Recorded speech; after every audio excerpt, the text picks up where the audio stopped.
by Rolling Stone, who cites the musician's son, Danny Penniman. Born as Richard Wayne Penniman on December 5, 1932, he grew up in a house in the Pleasant Hill neighborhood in Macon. He gained most of his fame in the 50s and 60s belting out tunes like Good Golly Miss Molly, wearing dazzling costumes and pounding on his piano, but there was a long road to his international success. Early career. His religious upbringing is credited as what ultimately introduced him to music, according to Charles White, the official biographer of Little Richard. An Atlanta Journal-Constitution article says Sister Rosetta Tharpe overheard Penniman singing before her show at the Macon City Auditorium in fall 1947 and asked him to open for her. Then, in 1950, Penniman joined his first band, Buster Brown's Orchestra, where he received the moniker Little Richard. Over the next few years, and a few singles released under RCA Victor, Richard went on to release one of his most recognizable singles, Tutti Frutti, in 1955, and it became an instant hit in America and the UK. His live performances in this period of his career were known for being high energy and for having the power to integrate an audience in an era known for segregated venues.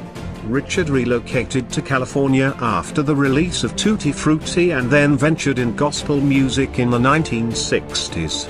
Returned to rock by 1962.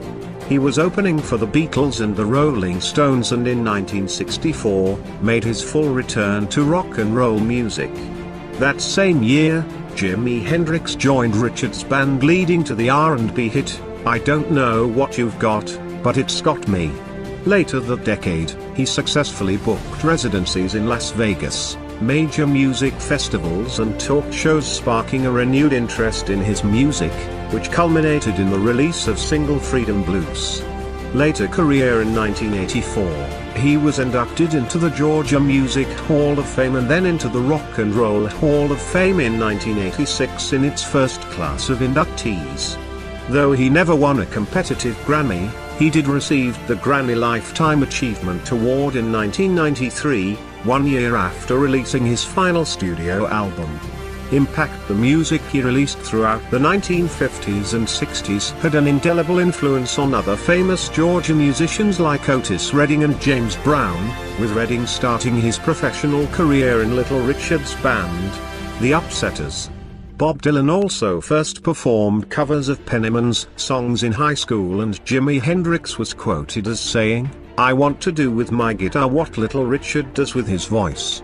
Other rock legends like Bob Seger and John Fogerty cited him as an influence, and Michael Jackson